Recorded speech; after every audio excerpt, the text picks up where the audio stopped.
It's another alleged gameplay video, but I suspect you already knew that. Yes, here's my copy, Tomb Raider on the Saturn. I've been looking forward to doing this video because this particular game is a real standout moment in my gaming history. It really is. And it's one of the reasons why I am going to keep my Saturn. There you go. That's a surprise, isn't it? It's certainly not for the shmups or the exotica.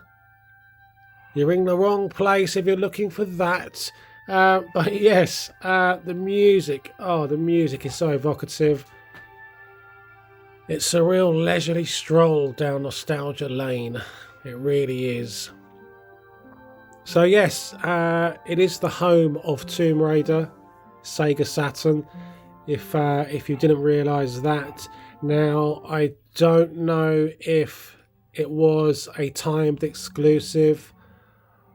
I suspect it was just a case of it was going to come to the PlayStation 1 anyway. The PlayStation 1 was later to the market, I suppose. And I imagine they were just in the process of bringing it to the PlayStation 1. I don't know the ins and outs of it, but if it had been a long-term exclusive, I would have purchased a Saturn on day one. That's for sure. I didn't care what kind of money I chucked at gaming back in the day. I really didn't care. But yeah, I've just played this, just opened it up for a few minutes. Over the years, I've played Tomb Raider a couple of times on the PS1 and finished it.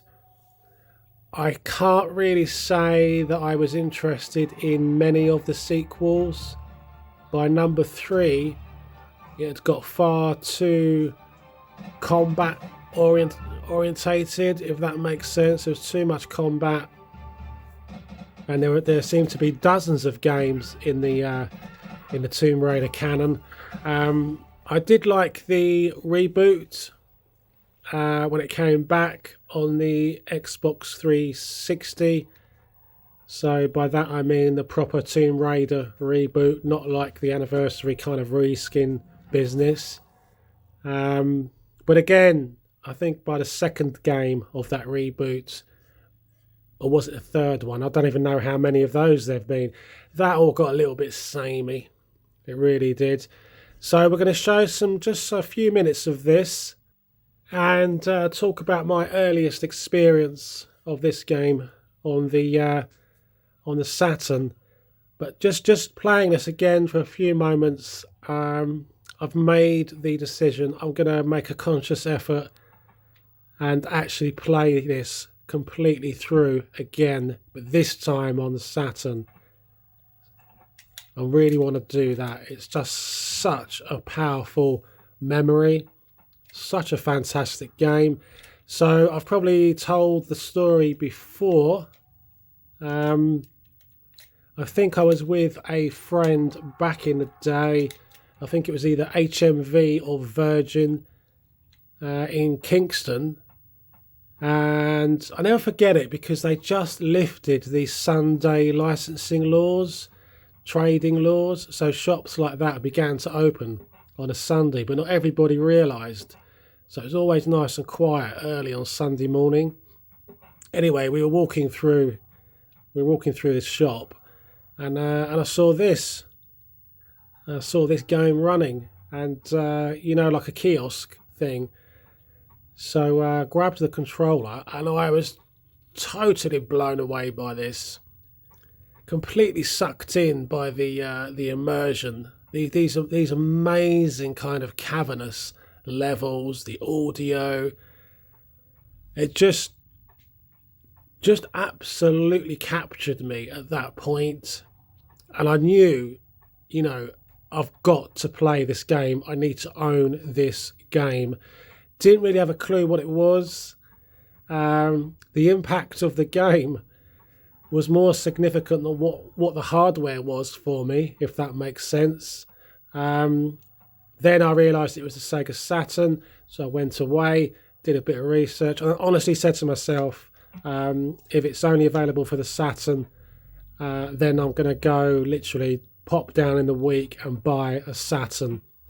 But then I realised, I think it was through Edge magazine or somewhere, that it was coming to the PlayStation 1. And that's an unfortunate story for Sega. That happened with a lot of games. And people say now, you know, oh, it was such a 2D powerhouse, the Saturn. It doesn't matter. You know, that's back then, with the introduction of the 32-bit era, people didn't want that. They didn't want to know it. They wanted 3D. They wanted full immersive cinematic experiences, a big 3D world they could explore. You know, they didn't want to be told, oh, it's a really good 2D powerhouse.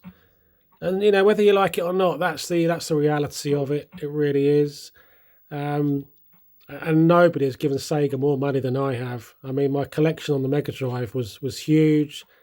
I've got so many Dreamcast games. Crazy stuff. So here, this is like the opening few minutes. I just realised I can't do it. I couldn't work this out. I couldn't work out the jump and grab mechanic. But there is like a little secret area up there, which is kind of weird because it's like you're only into the first few minutes of the level. So you've got to jump. Yeah. Come on. Jump and grab. Yes, I haven't worked out the grab as well. And I do not know my way around a Saturn controller at all. Also, another reason for keeping the Saturn, I mean, I'm no expert, but I don't know of any kind of reliable way to emulate the Saturn. I might be completely wrong, I don't know. Still haven't worked out this this grab button. Yeah, so I'm going to keep the Saturn for sure. I don't want a great deal on it, to be honest with you. I would love the MPEG cartridge to play compact disc video, but they're so expensive. They're ridiculous money. I want that really because I do like obscure, obsolete formats, video formats. Come on. I think one of the main issues with this is that they had to, I don't think this included the save crystals, which are the really kind of flashy, translucent effect on the PlayStation 1. Don't think the Saturn's got those. I presume I can just save with the internal memory because I don't have that cartridge for the Saturn. But yeah, fantastic memories of this, and I'm going to go back and I'm going to play this. Unfortunately for Sega, there was so much that I'd earmarked that I wanted on the PS1. Resi, Wipeout, Destruction Derby. Yes, they all got various versions on the Saturn, but the Saturn, you can't get away from it. They were always inferior versions. And Sega learnt a hard lesson there. Never put your cards on the table too early, especially when you're dealing with Sony. I believe it was some kind of rep from Europe working for Sega. And he said to Edge magazine, we didn't see Sony as a threat, and they should stick to making colour TVs and VCRs. Oh, I bet he regrets that. I really do. But there you go.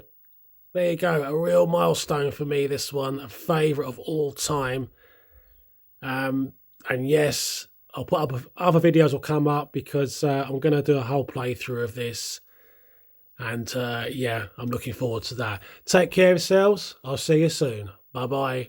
Why have you got a big pot of wheat in your garden?